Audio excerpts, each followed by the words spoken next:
a student safety issue of a different kind. Earlier this year, this committee heard testimony from a 12-time All-American swimmer, Riley Gaines. She testified that in March of 2022 at the national championships where she was swimming, she was forced to share a locker room with a biological male, Leah Thomas. Let me just read from her testimony. In addition to being forced to give up our awards, our titles, and our opportunities, the NCAA forced me and my fellow swimmers to share a locker room with Thomas. Let me be clear, we were not forewarned, we were not asked for our consent, and we, the women, did not give our consent. Is that still NCAA policy? Well, first of all, I'm not going to defend what happened in 2022. I wasn't there. I was still governor of the Commonwealth.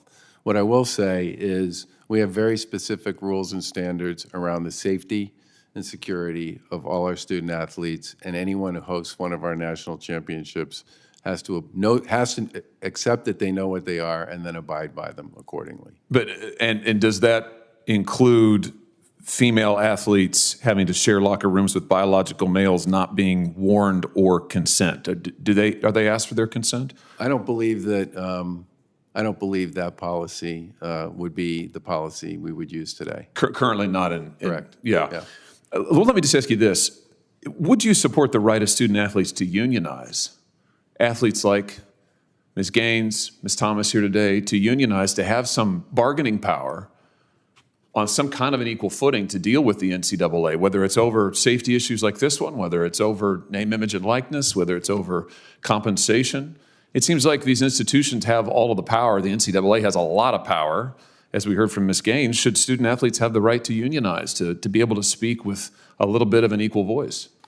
I think the most important thing for us to remember here is to unionize. If student athletes were to unionize, and we're going to have court cases on that, which is why there's currently 2 NLRB cases that involve this issue, I'm more likely than not to not want to speak specifically to those.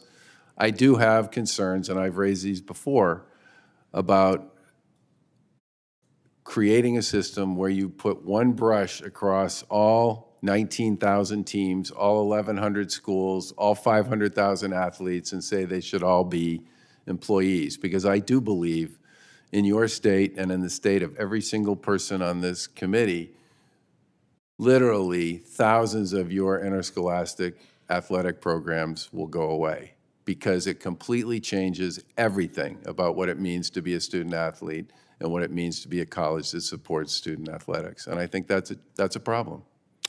Well, I appreciate your responses and your candor. I will just say in conclusion that I think we've got to find some way to give these student athletes a voice, and whether it's the issues like the ones Ms. Gaines raised or NIL issues or others, currently I think there's a huge power disparity.